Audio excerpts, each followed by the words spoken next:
Olá, meus amigos, sejam muito bem-vindos aqui no nosso canal. Hoje falaremos sobre os frutos do Espírito Santo e com certeza Deus falará profundamente com você através dessa palavra. E o texto de referência se encontra lá em Lucas, no capítulo 1, do versículo 26 ao versículo 35, e diz assim: E no sexto mês foi o anjo Gabriel enviado por Deus a uma cidade da Galiléia chamada Nazaré, a uma virgem desposada com um homem cujo nome era José, da casa de Davi, e o nome da virgem era Maria. E entrando o anjo aonde estava, disse: Salve, agraciada, o Senhor é contigo, bendita és tu entre as mulheres. E vendo ela, turbou-se muito com aquelas palavras e considerava que saudação seria esta. E disse-lhe então o anjo: Maria, não temas, porque achaste graça diante de Deus. E eis que em teu ventre conceberás e darás à luz a um filho, e por-lhe-ás o nome de Jesus. Este será grande e será chamado Filho do Altíssimo. E o Senhor Deus lhe dará o trono de Davi, seu pai. E reinará eternamente na casa de Jacó, e o seu reino não terá fim. E disse Maria ao anjo: Como se fará isto, visto que não conheço homem algum? Versículo 35 e o último versículo. E respondendo o anjo, disse-lhe: Descerá sobre ti o Espírito Santo, e a virtude do Altíssimo te cobrirá com a sua sombra. Por isso também o santo que de ti há de nascer será chamado Filho de Deus. Muito bem. Eu coloquei um título nessa mensagem, é o fruto do Espírito Santo e a sua importância. Então, meus irmãos, em resumo, temos o anjo Gabriel visitando Maria na cidade de Nazaré, com o objetivo de entregar-lhe um recado da parte de Deus que se cumpriria caso ela aceitasse. Maria, obviamente, ficou preocupada de como isso aconteceria, visto que ela não havia conhecido nenhum homem ainda, ou seja, ela era jovem, embora tinha sido prometida a José, ainda não estava casada. O recado está adiante aqui no versículo 35 e ela aceita essa missão. Veja o que o anjo Gabriel disse a ela: Descerá sobre ti, versículo 35, o Espírito Santo, e a virtude do Altíssimo te cobrirá com a sua sombra, pelo que também o santo que de ti há de nascer será chamado Filho de Deus. Então, primeiro ponto, nós temos a intervenção do Espírito Santo. Deus age de forma sobrenatural para possibilitar a concepção virginal de Maria. O profeta Isaías confirmou esse acontecimento muito tempo antes. Ele disse: Portanto, meu Senhor vos dará um sinal, e eis que uma virgem conceberá e dará à luz a um filho, e será seu nome Emanuel. Está lá em Isaías, capítulo 7, versículo 14. Segundo ponto, o poder do Altíssimo cobrirá com a sua sombra. Então a palavra sombra significa proteção e presença divina. Essa expressão ainda lembra a Shekinah, que é a glória de Deus, e acompanhava o povo de Israel, do qual habitava no templo. Isso explica que Maria foi envolvida com o poder de Deus, de forma sobrenatural. Terceiro ponto, a santidade de Jesus. Aquele que há de nascer será chamado santo. A palavra santo indica que Jesus foi separado para um propósito especial, diferente de todos os outros seres humanos. Ele nasce sem pecado. Quarto, o título Filho de Deus o eleva acima de todos os homens, mostrando então uma relação única e eterna com o Pai. Ele é aqui o único mediador entre Deus e os homens, como está escrito lá em 1 Timóteo 2,5. Então, o que aconteceu com Maria no versículo 35? Vamos relembrar. Diz assim: descerá sobre ti o Espírito Santo. Então veja aonde eu entendi, aonde eu creio que a palavra de Deus é poderosa e é eficaz e ela se encaixa perfeitamente. Olha que coisa interessante. Eu chego à conclusão aqui que o fruto do Espírito Santo e Maria, tá, é Jesus de Nazaré. Então, desse relacionamento, desse momento, Jesus nasce. Então, os frutos do Espírito, do qual o apóstolo Paulo falou lá em Gálatas, de fato é Jesus de Nazaré. Ele é o fruto do Espírito. E o apóstolo Paulo está dizendo a respeito dos frutos do Espírito lá em Gálatas. Ou seja, cada fruto ali mencionado se refere à pessoa de Jesus. Se Jesus é o fruto do Espírito com Maria, os frutos do Espírito é Jesus. Se não, vejamos o texto. Está lá em Gálatas 5:22. Pare, anote, leia, releia, revise, tá bom? É muito importante você prestar atenção nisso. Então vamos ler o texto. Mas o fruto do Espírito Santo é amor, gozo, paz, longanimidade, benignidade, bondade, fé, mansidão, temperança. Ou seja, todas essas características apontam para Jesus, porque ele é o fruto do relacionamento do Espírito Santo com Maria. Então veja, quem tem amor, como Jesus, tem afeição, amizade, dedicação. A palavra gozo fala de deleite, de prazer. A palavra paz remete calma, serenidade, quietação. Já a longanimidade fala de generosidade e nobreza. Jesus é tudo isso. Já o fruto benignidade é afeição, agrado, benevolência. Bondade remete à amabilidade. A fé é certeza, convicção, confiança. O contrário é incerteza, dúvida, desconfiança. O apóstolo Tiago disse que aquele que duvida é inconstante. Olha o que ele diz lá no seu capítulo 1, do versículo 6 ao 8. Peça, porém, com fé, sem duvidar, pois aquele que duvida é como a onda do mar, levada e agitada pelo vento. Não pense tal pessoa que receberá coisa alguma do Senhor. É alguém que tem mente dividida e é estável em tudo o que faz. Por sua vez, o fruto do Espírito Santo, mansidão, é brandura. Por exemplo, a brandura no trato com as crianças. Uma mãe que, ao corrigir uma criança que cometeu um erro, o faz com paciência, falando de maneira calma, acolhedora, ao invés de levantar a voz ou repreender severamente, está demonstrando brandura. Ela mostra cuidado e compreensão, o que ajuda a criança a aprender e a se sentir segura. A brandura em situação de conflito, outro exemplo, é durante uma discussão acalorada entre colegas de trabalho. Um deles decide falar com um tom sereno e adotar uma postura compreensiva, buscando ouvir e entender o ponto de vista do outro, em vez de responder com raiva ou se exaltar. Ele usa a brandura para desarmar o conflito e promover uma comunicação pacífica.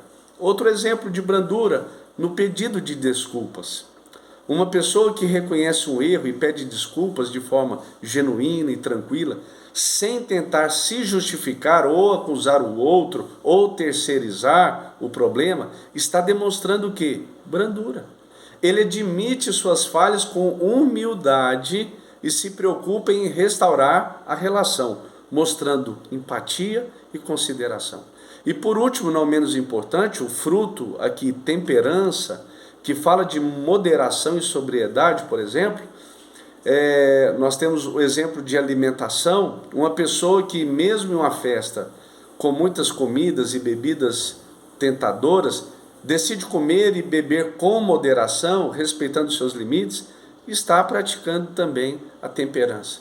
Ela desfruta das opções, mas sem exageros, mantendo um equilíbrio saudável. E a temperança no uso do dinheiro é um outro exemplo, muito conveniente a gente falar sobre isso.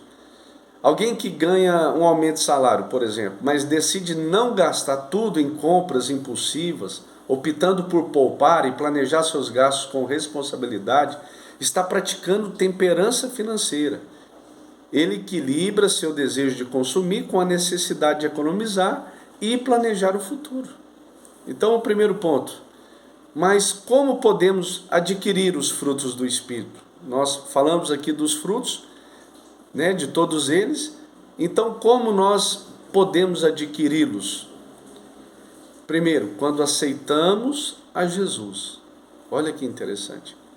Quando nós aceitamos Jesus, automaticamente somos selados pelo seu Espírito, ou seja, recebemos uma marca de propriedade de Deus. Está lá em Efésios 1, versículo 13 ao versículo 14.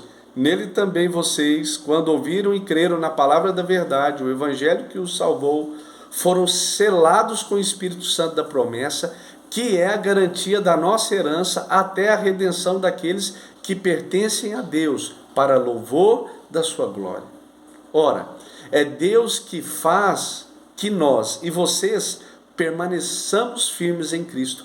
Ele nos ungiu, nos selou como sua propriedade e pôs o seu Espírito em nossos corações como garantia do que está por vir. Olha que texto tremendo. Entretanto, meus irmãos, apesar do selo, como eu disse, há uma advertência de andar, ou seja, de marchar, caminhar, percorrer no Espírito. Olha o que está lá em Gálatas 5,16. Digo, porém, andai em Espírito e não cumprireis a concupiscência da carne. O que é concupiscência? É paixão, é desejo. A palavra concupiscência, repetindo, significa um desejo intenso ou tendência de ceder a impulsos fortes, contrário à vontade de Deus. Lá em 1 de João 2,16 vai dizer o seguinte: pois tudo o que há no mundo, a concupiscência da carne, a concupiscência dos olhos e a soberba da vida, não procede do Pai, mas do mundo. Então, nesse momento eu preciso fazer duas perguntas. Se estou selado, estou salvo, o que devo fazer a respeito? Bem, quando aceitamos Jesus, recebemos o selo do Espírito. Isso diz respeito às nossas inclinações. Veja, antes de Cristo, vivíamos para pecar e viver a vida de forma dissoluta, a fim de satisfazer todos os desejos da nossa carne. Ao aceitá-lo, a inclinação que era para a carne, agora é para o Espírito de Deus, ou seja, para a vontade de Deus. Isso não anula os nossos pecados, porque eventualmente erramos. Entretanto, ao aceitar Jesus, temos consciência e temor de continuar a prática pecaminosa. A carne não foi anulada com o selo do Espírito. Ainda estamos no mundo em um corpo de carne. Paulo falou a respeito dessa guerra interna que vivia contra a sua carne.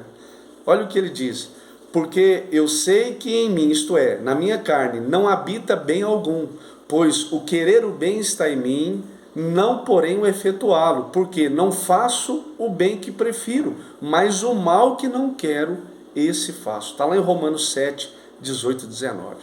Ainda em Gálatas 5, agora no versículo 17, Paulo diz o seguinte: porque a carne cobiça contra o Espírito e o Espírito contra a carne, e esses opõem-se um ao outro, para que não façais o que quereis.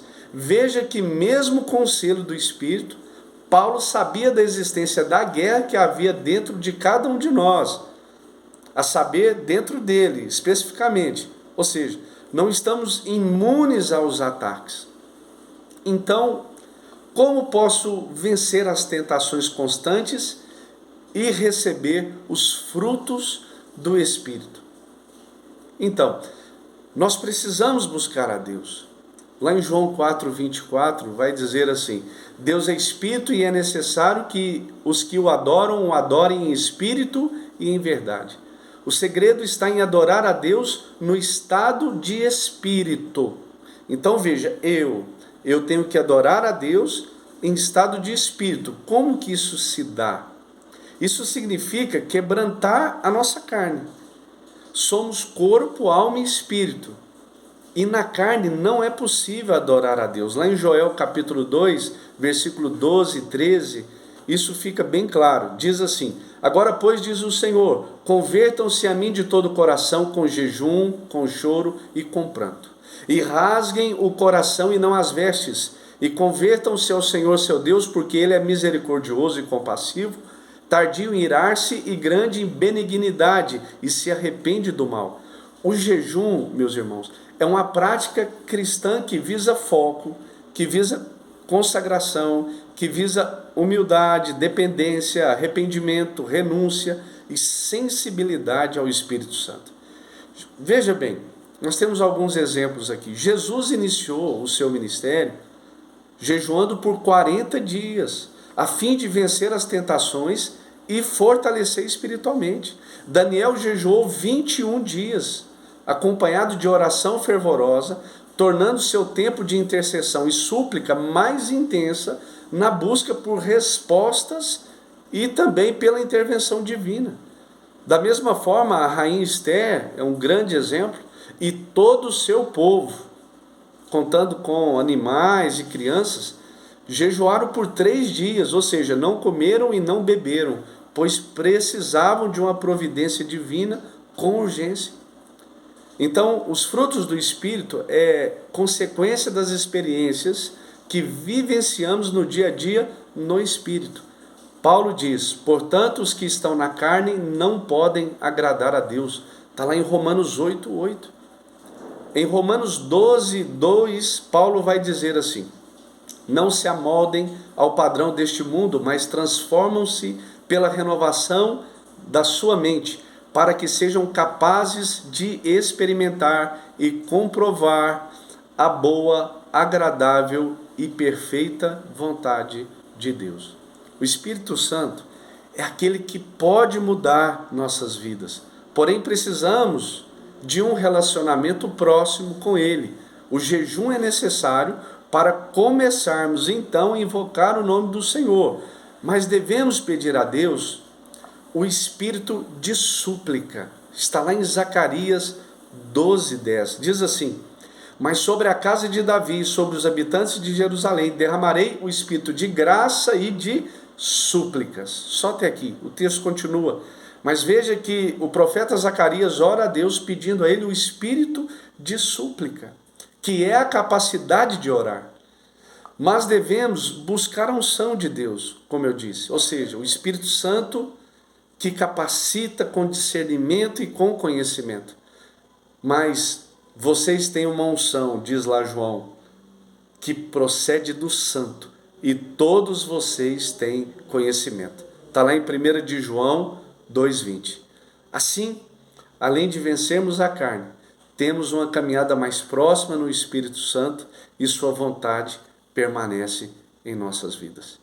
Muito bem, chegamos ao final de mais um vídeo. Quero agradecer você por estar aqui, por compartilhar o vídeo, por deixar seus comentários.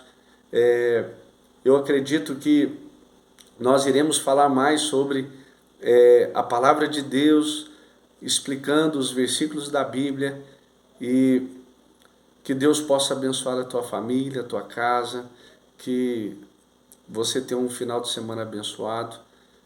Deus te abençoe. Não se esqueça de inscrever no canal e até a próxima.